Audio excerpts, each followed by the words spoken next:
नमस्कार। आकाशवाणी से प्रस्तुत है समाचार संध्या।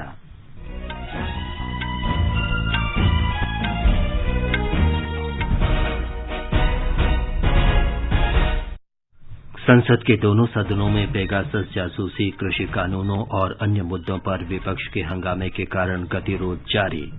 कार्यवाही दिन भर के लिए स्थगित। संसद ने नारियल विकास बोर्ड संशोधन विधेयक 2021 और भारतीय हवाई अड्डा आर्थिक विनियामक प्राधिकरण विधेयक 2021 पारित किए। केंद्रीय मंत्रिमंडल ने विशेष त्वरित न्यायालय को 2 वर्ष और स्कूली शिक्षा के लिए समग्र शिक्षा अभियान को और 5 वर्ष जारी रखने की स्वीकृति दी। प्रधानमंत्री नरेंद्र मोदी कल उत्तर प्रदेश में प्रधानमंत्री गरीब कल्याण अन्न योजना के लाभार्थियों से बातचीत करेंगे। स्वास्थ्य मंत्री मनसुख मांडविया ने केरल सरकार से कोविड संक्रमण को नियंत्रित करने के लिए सक्रियता से काम करने और एहतियात बरतने को कहा। राष्ट्रव्यापी टीकाकरण अभियान के तहत अब तक 48 करोड़ 52 लाख टीके लगाए गए। देश में स्वस्थ होने की दर 97.37% हुई। अमरीकी सेना प्रमुख जेम्स सी मैकॉनविले 2 दिन की भारत यात्रा पर नई दिल्ली पहुंचे। टोक्यो ओलंपिक में पहलवान रवि दहिया 57 किलो के फ्री स्टाइल मुकाबले के फाइनल में, मुक्केबाज लवलीना बोरगोहाई को कांस्य पदक। भारतीय महिला हॉकी टीम सेमीफाइनल में अर्जेंटीना से 2-1 से हारी। और नॉटिंघम में भारत के साथ पहले क्रिकेट टेस्ट मैच में इंग्लैंड ने ताजा समाचार मिलने तक 3 विकेट पर 133 रन बनाए।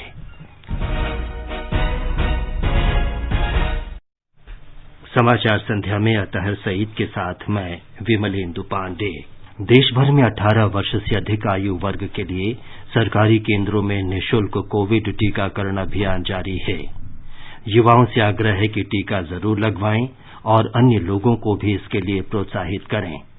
जब तक आवश्यक न हो घर से बाहर न निकलें और सुरक्षा के 3 सरल उपायों का पालन करें।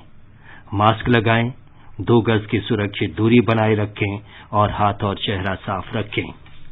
कोविड संबंधी जानकारी और मार्गदर्शन के लिए राष्ट्रीय हेल्पलाइन नंबर 011-2397-8046 और 1075 पर संपर्क करें। अब समाचार विस्तार से।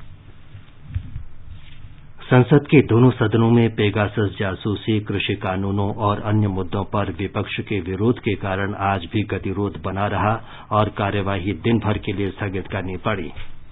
लोकसभा की कार्यवाही दोपहर में जब दोबारा शुरू हुई तो हंगामे के बीच नारियल विकास बोर्ड संशोधन विधेयक 2021 पारित कर दिया गया। सदन में कांग्रेस, तृणमूल कांग्रेस तथा डीएमके सदस्यों के लगातार विरोध के कारण सदन की कार्यवाही दिन भर के लिए स्थगित करनी पड़ी। इससे पहले हंगामे के बीच ही राष्ट्रीय राजधानी क्षेत्र में वायु गुणवत्ता प्रबंधन के लिए आयोग से संबंधित विधेयक पारित कर दिया गया।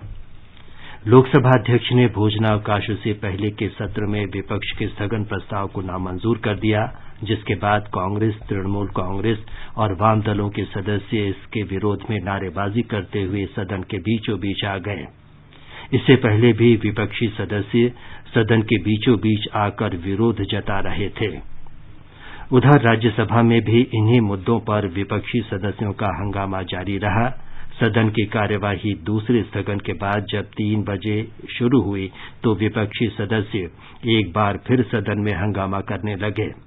हालांकि इस बीच एयरपोर्ट आर्थिक नियामक प्राधिकरण संशोधन विधेयक पारित कर दिया गया। सदन के उपसभापति हरिवंश ने लगातार सदस्यों से शांत रहने को कहा, लेकिन विपक्षी सदस्यों पर इसका कोई असर नहीं पड़ा। स्थगन के बाद सदन की कार्यवाही जब दोबारा शुरू हुई तब सभापति एम वेंकैया नायडू ने सदन को बताया कि सरकार किसान आंदोलन और बढ़ती कीमतों के मुद्दे पर चर्चा करने को तैयार हो गई है। हालांकि उन्होंने कांग्रेस, तृणमूल कांग्रेस, वामदल और अन्य विपक्षी दलों द्वारा उठाए गए जासूसी मामले सहित अन्य मुद्दों पर स्थगन प्रस्ताव को नामंजूर कर दिया। राज्यसभा के सभापति एम वेंकैया नायडू ने आज विभिन्न राजनीतिक दलों के नेताओं से मुलाकात की। इनमें वे सदस्य भी शामिल हैं जो सदन की कार्यवाही को बाधित करने का काम कर रहे हैं। श्री नायडू ने 12वें दिन भी सदन की कार्यवाही बाधित होने पर चिंता व्यक्त की। उन्होंने नेताओं से सदन की कार्यवाही सुचारू रूप से चलाने में सहयोग करने को कहा ताकि किसानों के मुद्दे, बढ़ती कीमतें और बेरोजगारी के मुद्दे पर सदन में चर्चा की जा सके। तृणमूल कांग्रेस के 6 सदस्यों को दिन भर के लिए सदन की कार्यवाही में भाग न लेने के फैसले पर श्री नायडू ने कहा कि उन्होंने सदस्यों के व्यवहार के कारण ऐसा किया। लोकसभा में आज नारियल विकास बोर्ड संशोधन विधेयक 2021 बिना किसी चर्चा के पारित कर दिया गया। राज्यसभा में ये विधेयक पहले ही पारित हो चुका है। कृषि मंत्री नरेंद्र सिंह तोमर ने कहा कि इससे देश भर में तटीय राज्यों और केंद्र शासित प्रदेशों में नारियल उद्योग के विकास को बढ़ावा मिलेगा। विधेयक से नारियल विकास बोर्ड के प्रबंधन और प्रशासन में सुधार के साथ ही उसकी संरचना में संशोधन होने से किसानों को इसका लाभ मिलेगा। संसद ने भारतीय हवाई अड्डा आर्थिक विनियामक प्राधिकरण विधेयक 2021 पारित कर दिया है। राज्यसभा ने आज विपक्ष के शोरगुल के बीच इसे पारित कर दिया है। लोकसभा इसे पहले ही मंजूरी दे चुकी है। ये विधेयक भारतीय हवाई अड्डा आर्थिक विनियामक प्राधिकरण अधिनियम 2008 में संशोधन के लिए लाया गया था। इसमें सालाना 35 लाख यात्रियों वाले हवाई अड्डों को प्रमुख हवाई अड्डा नामित किए जाने का प्रावधान है। विधेयक में प्रमुख हवाई अड्डे की परिभाषा में संशोधन किया गया है।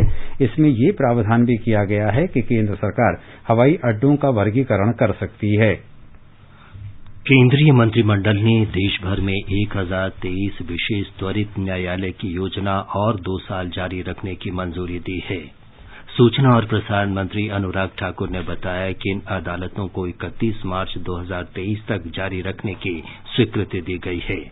माइनर गर्ल चाइल्ड को, वुमेन को जो रेप के केसेस होते हैं उसमें जल्द न्याय मिल सके, उसके लिए फास्ट ट्रैक स्पेशल कोर्ट, इसको लेकर जो अप्रूवल दी है उस योजना को कंटिन्यू करने के लिए इनको 31 मार्च 2023 तक कंटिन्यू किया जाएगा। इसमें लगभग 1023 फास्ट ट्रैक स्पेशल कोर्ट्स चलते रहेंगे। इसमें पॉस्को कोर्ट स्पेशली 389 कोर्ट्स हैं। वो कुल व्यय इसके ऊपर 1572.86 करोड़ होगा।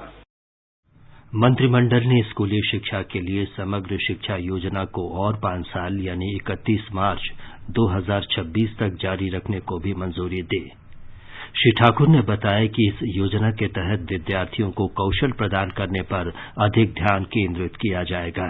स्कूली शिक्षा समाज के सभी वर्गों तक समान रूप में पहुंच सके और शिक्षा की गुणवत्ता में सुधार हो, इसी उद्देश्य से वर्ष 2018 में समग्र शिक्षा योजना लागू की गई थी। अब उसको और बेहतर करके 1 अप्रैल 2021 से बढ़ाकर इसको मार्च 2026 तक किया जाएगा। इसमें कुल मिलाकर 2,94,283 करोड़ का वित्तीय प्रावधान होगा, जिसमें केंद्र की हिस्सेदारी 1,85,398 करोड़ रहेगी। ये योजना सरकारी और सरकार द्वारा सहायता प्राप्त 11.6 लाख स्कूल और 15.6 करोड़ छात्र और 57 लाख शिक्षकों को कवर करेगी। इस योजना के तहत डीबीटी का व्यापक प्रयोग होगा।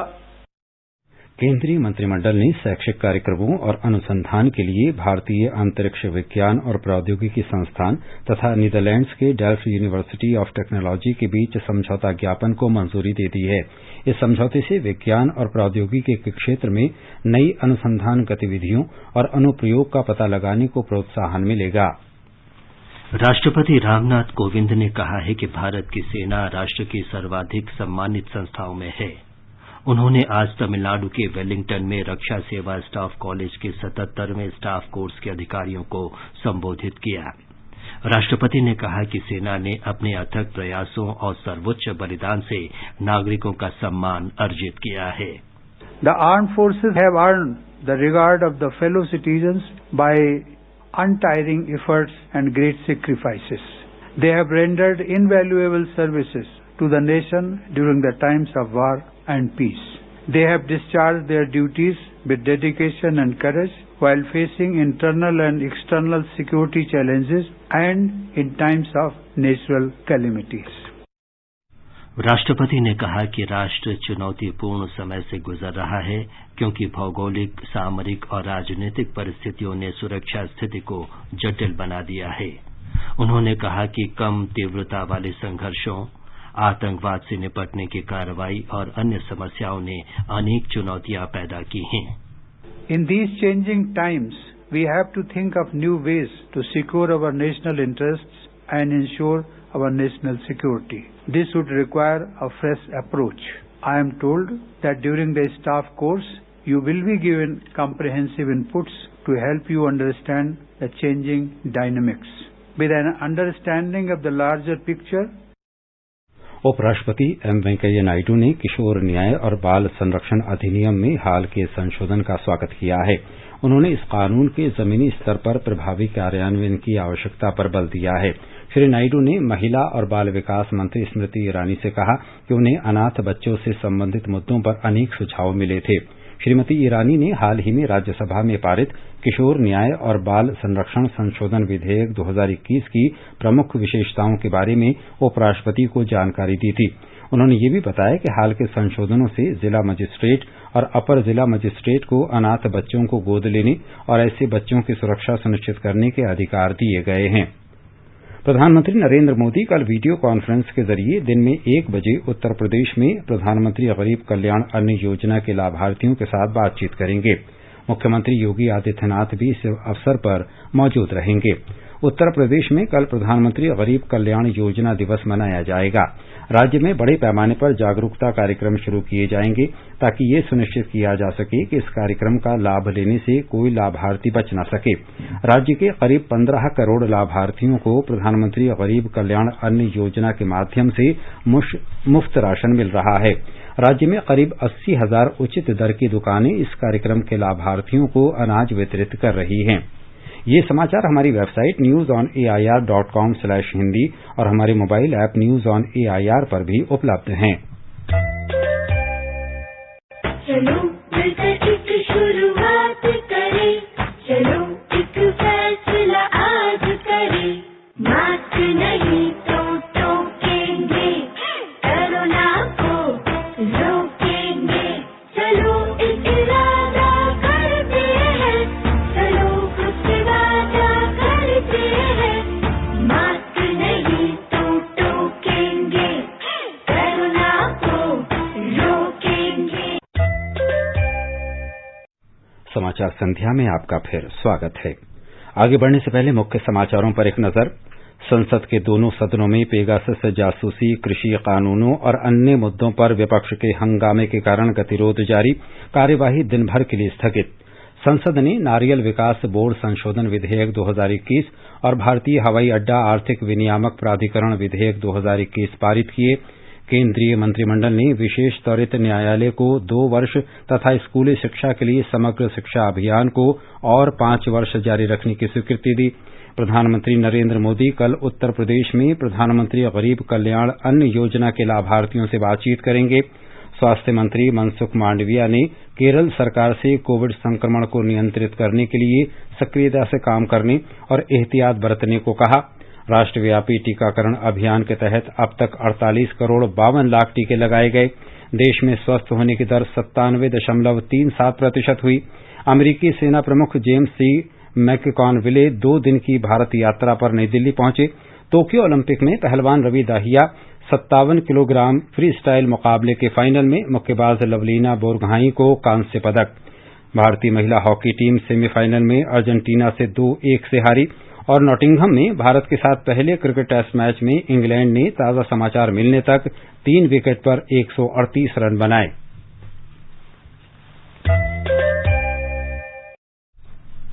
स्वास्थ्य मंत्री मनसुख मांडविया ने केरल सरकार से राज्य में कोविड संक्रमण को नियंत्रित करने के लिए सक्रिय कदम उठाने और एहतियात बरतने को कहा है। श्री मांडविया ने बताया कि उन्होंने इस संबंध में राज्य के मुख्यमंत्री पिनाराई विजयन को एक पत्र लिखा है। उन्होंने मुख्यमंत्री को कोविड की रोकथाम के लिए केंद्र सरकार की ओर से हर संभव सहयोग देने का आश्वासन दिया। केंद्र सरकार का दल केरल से लौट गया है और उसने अपनी रिपोर्ट सौंप दी है। राष्ट्रीय टीकाकरण अभियान के तहत अब तक 48 करोड़ 52 लाख कोविड रोधी टीके लगाए जा चुके हैं। स्वास्थ्य मंत्रालय ने बताया है कि कल 62,53,000 टीके लगाए गए। कल 36,668 रोगी कोविड से स्वस्थ हुए और स्वस्थ होने की दर 97.37% है। अब तक कोविड से 3 करोड़ 9 लाख लोग स्वस्थ हो चुके हैं। देश में पिछले 24 घंटों के दौरान 42,625 नए मरीजों की पुष्टि हुई। इस समय 4,10,000 से अधिक लोगों का इलाज चल रहा है। मंत्रालय ने कहा है कि जांच का काम बढ़ाया जा रहा है और अब तक 47 करोड़ 31 लाख लोगों की कोविड जांच की जा चुकी है।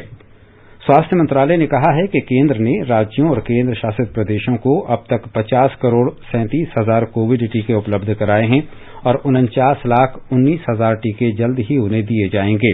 मंत्रालय ने कहा कि 2 करोड़ 60 हजार से अधिक टीके राज्यों और केंद्र शासित प्रदेशों के पास अब भी शेष बचे हुए हैं। हिमाचल सरकार राज्य में कोविड टीकाकरण अभियान सुचारू रूप से चला रहा है, जिसमें राज्य की कुल लक्षित आबादी के 70% से अधिक को कोविड वैक्सीन की पहली खुराक दी जा चुकी है। स्वास्थ्य विभाग के अनुसार लगभग 55,23,000 लोगों को कोविड का टीका लगाया जाएगा। महाराष्ट्र सरकार ने कहा है कि स्वतंत्रता दिवस समारोह के आयोजन के बारे में फैसला स्थानीय स्थितियों पर विचार के बाद लिया जा सकता है। पिछले वर्ष कोविड के कारण ये समारोह छोटे पैमाने पर किए गए थे। इस बार भी कोविड की तीसरी लहर की आशंका के कारण परामर्श जारी किया गया है। एक रिपोर्ट। महाराष्ट्र सरकार ने कहा है कि इस वर्ष के स्वतंत्रता समारोह का विषय आत्मनिर्भर भारत पर आधारित रहेगा। राज्य सरकार ने विभागीय आयुक्तों और कलेक्टरों को आधिकारिक समारोह का लाइव वेबकास्ट सुनिश्चित करने के लिए कहा है। मुख्यमंत्री उद्धव ठाकरे सुबह 9 बजे मुंबई के मंत्रालय में आधिकारिक समारोह में तिरंगा फहराएंगे। वहीं राज्यपाल भगत सिंह कोश्यारी पुणे में एक आधिकारिक कार्यक्रम की अध्यक्षता करेंगे। अन्य जिलों में पालक मंत्री के मुख्य उपस्थिति में तिरंगा लहराया जाएगा। बड़ी सभाओं की जगह सरकार ने जिला अधिकारियों से आधुनिक तकनीक का उपयोग करके अन्य नवीन तरीकों को आजमाने को कहा है। इसमें ऑनलाइन सामाजिक और स्वास्थ्य जागरूकता अभियान, इंटर कॉलेज वाद विवाद प्रतियोगिता, ऑनलाइन निबंध और कविता प्रतियोगिता, ऑनलाइन गाने आदि जैसी कुछ गतिविधियों को किया जा सकता है। निवेदिता, आकाशवाणी समाचार, मुंबई। आकाशवाणी का समाचार सेवा प्रभाग कोरोना जागरूकता श्रृंखला के अंतर्गत विशेष फोन इन कार्यक्रम प्रसारित करेगा। ये कार्यक्रम आज रात 9:30 बजे से एफएम गोल्ड और अतिरिक्त मीटरों पर सुना जा सकता है। अखिल भारतीय आयुर्वेद संस्थान की निदेशक प्रोफेसर डॉक्टर तनुजा मनोज नेसारी चर्चा में भाग लेंगी। श्रोता हमारे टेलीफोन नंबर 1800-115767 और 011-2331-4444 पर अपने सवाल पूछ सकते हैं। Twitter handle @AIR News Alerts पर #AskAIR के जरिए सवाल पोस्ट किए जा सकते हैं। कोविड संबंधी राष्ट्रीय हेल्पलाइन नंबर हमारी वेबसाइट newsonair.gov.in पर उपलब्ध हैं। खेल मंत्री अनुराग ठाकुर ने कहा है कि नई राष्ट्रीय शिक्षा नीति भारत के युवाओं को भविष्य के लिए तैयार करेगी। इसका उद्देश्य भारत को दक्ष कार्यबल वाला दुनिया का सबसे बड़ा देश बनाना है। नई राष्ट्रीय शिक्षा नीति की पहली वर्षगांठ के अवसर पर एक वेबिनार में उन्होंने कहा कि इस नीति में कौशल विकास पर जोर देते हुए देश के युवाओं के समग्र विकास पर बल दिया गया है। इसमें 2025 तक कम से कम 50% विद्यार्थियों को व्यावसायिक कौशल प्रदान करने का लक्ष्य रखा गया है। श्री ठाकुर ने कहा कि सरकार देश के युवाओं में उद्यमिता की भावना पैदा कर उनका सशक्तिकरण कर रही है, जिससे वे नौकरी मांगने वालों की बजाय नौकरी देने वाले बन सकें। भारतीय जनता पार्टी के अध्यक्ष जगत प्रकाश नड्डा ने नई दिल्ली में पार्टी के विभिन्न राष्ट्रीय मोर्चों को संबोधित किया। श्री नड्डा ने कार्यकर्ताओं से शिक्षा तथा आत्मनिर्भर भारत से जुड़ी विभिन्न कल्याणकारी योजनाओं और नीतियों के बारे में लोगों को जानकारी देने को कहा। उन्होंने कहा कि सरकार की योजनाओं का सबसे अधिक लाभ गरीब और वंचित वर्ग को मिल रहा है।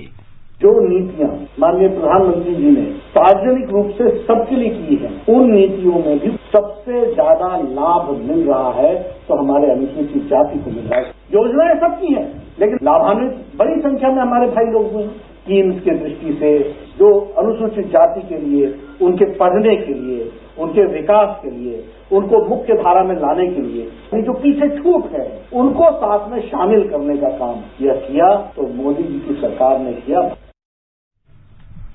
भारतीय जनता पार्टी ने राष्ट्रीय बाल संरक्षण अधिकार आयोग से कांग्रेस के वरिष्ठ नेता राहुल गांधी के खिलाफ पोक्सो अधिनियम के अंतर्गत कार्रवाई करने और उन्हें नोटिस जारी करने को कहा है। भाजपा के प्रवक्ता संबित पात्रा ने कहा कि श्री गांधी का ट्वीट पोक्सो और किशोर न्याय तथा बाल संरक्षण अधिनियम का उल्लंघन है। इन नियमों में एक नाबालिग की पहचान का खुलासा करने पर प्रतिबंध है। कल भी राहुल गांधी ने ट्वीट किया, a Dalit's daughter is India's daughter. इसमें कोई दो मत नहीं है। दलित की बेटी हिंदुस्तान की बेटी है, उसको न्याय मिलना चाहिए। आज राहुल गांधी जी ने ट्वीट किया है। अपने ट्वीट में उन्होंने उस दलित बच्ची के माता पिता के फोटो को ट्वीट किया है। ये गैर कानूनी है और मैं भारतीय जनता पार्टी की तरफ से national commission for protection of child right से ये निवेदन करूंगा कि जल्दी से जल्दी राहुल जी द्वारा जिस प्रकार से POCSO act, the juvenile justice care and protection children act, दोनों एक्ट्स का उल्लंघन किया गया है, इसका संज्ञान एनसीपीसीआर ले और राहुल गांधी को नोटिस इश्यू करे। सरकार ने तटीय, अपतटीय तथा समुद्री सुरक्षा को मजबूत करने के लिए कई उपाय किए हैं। आज लोकसभा में रक्षा राज्य मंत्री अजय भट्ट ने एक लिखित उत्तर में बताया कि नौसेना, तटीय सुरक्षा बल और राज्य समुद्री पुलिस, सीमा शुल्क तथा पोर्ट ट्रस्ट जैसी अन्य एजेंसियों के साथ मिलकर जमीनी और हवाई संसाधनों का उपयोग करके भारत के समुद्री क्षेत्र में घुसपैठ का पता लगाने तथा इसे रोकने के लिए गश्त करती है। उन्होंने बताया कि तटीय क्षेत्रों की रडार, स्वचालित पहचान प्रणाली और खुले स्रोतों का उपयोग करके समुद्री क्षेत्र की इलेक्ट्रॉनिक निगरानी भी की जाती है। श्री भट्ट ने बताया कि सरकार ने चीन की चुनौतियों को ध्यान में रखकर दक्षिण भारत के तटीय क्षेत्रों के अलावा देश के पूर्वी तथा पश्चिमी भागों में मौजूदा स्थिति की समीक्षा की है। भारत की परमाणु ऊर्जा क्षमता मौजूदा 6,780 मेगावाट से 2031 तक 22,480 मेगावाट तक पहुंचने की संभावना है। आज लोकसभा में परमाणु ऊर्जा एवं अंतरिक्ष मंत्री डॉ जितेंद्र सिंह ने लिखित उत्तर में कहा कि देश में कुल बिजली उत्पादन में परमाणु ऊर्जा की हिस्सेदारी 2020-21 में लगभग 3.1% है। डॉ सिंह ने कहा कि सरकार ने बिजली उत्पादन में परमाणु ऊर्जा की हिस्सेदारी बढ़ाने के लिए एक बड़े परमाणु ऊर्जा क्षमता की शुरुआत की है। और अब आर्थिक जगत की खबरों के साथ हैं सोनू सूद। बम्बई शेयर बाजार का सेंसेक्स 546 अंकों का उछाल दर्ज करते हुए 54,370 के नए रिकॉर्ड उच्चतम स्तर पर बंद हुआ। नेशनल स्टॉक एक्सचेंज का निफ्टी 128 अंकों की वृद्धि दर्ज करते हुए 16,259 पर बंद हुआ। अंतर बैंकिंग विदेशी मुद्रा बाजार में रुपया डॉलर के मुकाबले 9 पैसे की मजबूती से 74 रुपए 19 पैसे प्रति डॉलर के स्तर पर बंद हुआ। मल्टी कमोडिटी एक्सचेंज में अगस्त में डिलीवरी वाले सोने का मूल्य 330 रुपए के उछाल से 48,147 रुपए प्रति 10 ग्राम पर जा पहुंचा और अंतर्राष्ट्रीय बाजारों में ब्रेंट कच्चे तेल का वायदा मूल्य 99 सेंट कम होकर $71.42 प्रति बैरल पर आ गया। जम्मू कश्मीर में उपराज्यपाल के सलाहकार ने जल जीवन मिशन के कार्यान्वयन की प्रगति की समीक्षा की। समीक्षा बैठक की अध्यक्षता करते हुए उन्होंने योजना के सफलतापूर्वक कार्यान्वयन के लिए सभी जल स्रोतों की जांच पर जोर दिया। उन्होंने अधिकारियों को निर्देश दिया कि वे इस महीने की 12 तारीख तक सभी स्कूलों और आंगनवाड़ी केंद्रों में नल जल उपलब्ध कराने का प्रयास करें। जानी मानी आधुनिक डोगरी कवियत्री पद्मा सचदेव का आज सुबह मुंबई में निधन हो गया। वे 81 वर्ष की थीं। श्रीमती सचदेव डोगरी भाषा की पहली आधुनिक कवियत्री थीं और उन्होंने मेरी कविता मेरे गीत सहित कई कविता संकलन प्रकाशित किए। उन्हें 1971 में साहित्य अकादमी पुरस्कार और 2001 में पद्मश्री से नवाजा गया। उन्होंने आकाशवाणी जम्मू में 1961 से उद्घोषक के रूप में काम किया था। उन्होंने आकाशवाणी मुंबई में भी अपनी सेवाएं दी थीं। सुश्री पद्मा ने प्रेम पर्वत, आंखें देखीं और साहस सहित कई फिल्मों के लिए गीत भी लिखे। प्रधानमंत्री कार्यालय में राज्य मंत्री डॉ जितेंद्र सिंह ने पद्मा सचदेव के निधन पर दुख व्यक्त किया है और इसे डोगरी साहित्य के लिए बड़ा नुकसान बताया है। ये समाचार आकाशवाणी से प्रसारित किए जा रहे हैं। ताज़ा समाचार जानने के लिए आप हमारे Twitter handle @AIR News Hindi को फॉलो कर सकते हैं।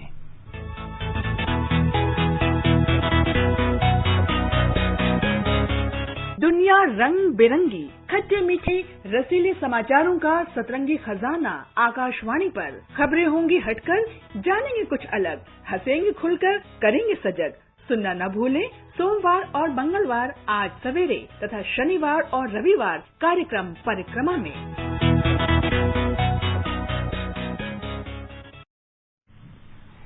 ये आकाशवाणी है। अमेरिका के सेना प्रमुख जनरल जेम्स सी मैकॉनवेले ने भारत की 2 दिन की यात्रा के दौरान आज नई दिल्ली स्थित राष्ट्रीय समर स्मारक जाकर पुष्प चक्र अर्पित किया। जनरल मैकॉनविले ने सेना प्रमुख जनरल मनोज मुकुंद नरवणे से मुलाकात की और परस्पर हित के विभिन्न मुद्दों पर चर्चा की। और अब ओलंपिक की खबरों के साथ हैं हमारे सहयोगी नवीन सक्सेना। तीर की तरह तू चल, चूके ना निशाना, लक्ष्य तेरा सामने है, जीत के है आना। टोक्यो ओलंपिक में महिला हॉकी के सेमीफाइनल में अर्जेंटीना ने भारत को 1 के मुकाबले 2 गोल से हरा दिया है। भारत की ओर से एकमात्र गोल मैच के दूसरे मिनट में गुरजीत कौर ने किया। 41 साल में पहली बार भारतीय महिला हॉकी टीम ओलंपिक के सेमीफाइनल तक पहुंची थी, लेकिन अभी भी भारत के लिए पदक की उम्मीद खत्म नहीं हुई है। प्रधानमंत्री नरेंद्र मोदी ने कहा कि ओलंपिक में महिला हॉकी टीम ने धैर्य के साथ खेला और अपने कौशल का प्रदर्शन किया। उन्होंने कहा कि भारतीय हॉकी टीमों के शानदार प्रदर्शन के लिए देश टोक्यो 2020 को हमेशा याद रखेगा। शुक्रवार को कांस्य पदक के लिए अब भारत का सामना ब्रिटेन से होगा। मैच सुबह 7 बजे से खेला जाएगा। आकाशवाणी से इस मैच का आंखों देखा हाल FM रेनबो और अतिरिक्त मीटरों से सुना जा सकता है। मुक्केबाज के वेल्टरवेट श्रेणी में लवलीना बोरगोहेन ने कांस्य पदक जीत लिया है। सेमीफाइनल में लवलीना को विश्व चैंपियन तुर्की की बुसिनाज सुरमेनेली से हार का सामना करना पड़ा। पहली बार ओलंपिक खेल रही 23 साल की बोरगोहेन ने सेमीफाइनल मुकाबला हारने के बावजूद इतिहास लिख दिया। बोरगोहेन कांस्य पदक जीतने वाली भारत की दूसरी महिला मुक्केबाज है। इससे पहले 2012 में मैरी कॉम ने कांस्य पदक जीता था। लवलीना ओलंपिक में भाग लेने वाली असम की पहली महिला खिलाड़ी भी हैं। राष्ट्रपति, उपराष्ट्रपति, प्रधानमंत्री और खेल मंत्री अनुराग ठाकुर ने लवलीना को कांस्य पदक जीतने पर बधाई दी है। एक और भारत की बेटी ने शानदार प्रदर्शन किया है। अब तक के 3 मेडल और तीनों ही भारत की बेटियों के नाम। लवलीना का पहला ओलंपिक था, लेकिन उसके बावजूद शानदार उन्होंने अपना प्रदर्शन किया। अपना अच्छा प्रदर्शन कर भारत के लिए एक और कांस्य पदक जीता है। मैं सभी देशवासियों की ओर से, भारत सरकार की ओर से उनको बहुत बहुत बधाई और शुभकामनाएं देता हूं। कुश्ती में फ्री स्टाइल श्रेणी के 57 किलोग्राम वर्ग में रवि कुमार दहिया फाइनल में पहुंच गए हैं। वहीं 86 किलोग्राम वर्ग में दीपक पुनिया सेमीफाइनल में अमेरिका के डेविड मॉरिस टेलर से हार गए हैं। महिला वर्ग के 57 किलोग्राम वर्ग में अंशु मलिक को पहले दौर में बेलारूस की इरियाना कुरचकीना से हार का सामना करना पड़ा। भाला फेंक स्पर्धा में नीरज चोपड़ा ने फाइनल के लिए क्वालिफाई कर लिया है। पूल ए के क्वालिफिकेशन में नीरज 86.65 मीटर तक भाला फेंक कर पहले स्थान पर रखे। उनका व्यक्तिगत सर्वश्रेष्ठ थ्रो 88.07 मीटर का है। अगर वो इसे दोहरा दें तो पोडियम फिनिश कर सकते हैं। फाइनल 7 अगस्त को होगा। इसी स्पर्धा में शिवपाल सिंह फाइनल में जगह नहीं बना सके। नवीन सक्सेना, स्पोर्ट्स डेस्क। तीर की तरह तू चल, चूके ना निशाना, लक्ष्य तेरा सामने है, जीत के है आना। प्रधानमंत्री नरेंद्र मोदी ने महिला हॉकी कप्तान रानी रामपाल और कोच सोजर्ड मॉरिजने से टेलीफोन पर बातचीत की। उन्होंने महिला हॉकी टीम के प्रदर्शन पर गर्व जताया। उन्होंने कहा कि महिला टीम में ऐसे खिलाड़ी हैं जो अपने खेल को बेहतर तरीके से खेलते हैं, जिन्होंने बहुत मेहनत की है और उन्हें भविष्य की ओर देखना चाहिए। प्रधानमंत्री ने कहा कि जीत और हार जीवन का हिस्सा हैं और उन्हें निराश नहीं होना चाहिए। टोक्यो ओलंपिक में कल पुरुष हॉकी में कांस्य पदक के लिए भारत का मुकाबला जर्मनी से होगा। इस मैच का आंखों देखा हाल सुबह 7 बजे से आकाशवाणी के FM रेनबो और अतिरिक्त मीटरों से प्रसारित किया जाएगा। वहीं कुश्ती में पुरुषों के 57 किलोग्राम फ्री स्टाइल के स्वर्ण पदक मुकाबले में रवि कुमार दहिया अपनी चुनौती पेश करेंगे, जबकि 86 किलोग्राम फ्री स्टाइल स्पर्धा में दीपक पुनिया कांस्य पदक के लिए खेलेंगे। महिलाओं की फ्री स्टाइल 53 किलोग्राम के क्वार्टर फाइनल से विनेश फोगाट अपने अभियान की शुरुआत करेंगी। वहीं अंशु मलिक 57 किलोग्राम वर्ग के रेपिशाज मुकाबले में खेलेंगी। भारत के साथ पहले क्रिकेट टेस्ट मैच में चायकाल तक इंग्लैंड ने 4 विकेट पर 138 रन बना लिए थे।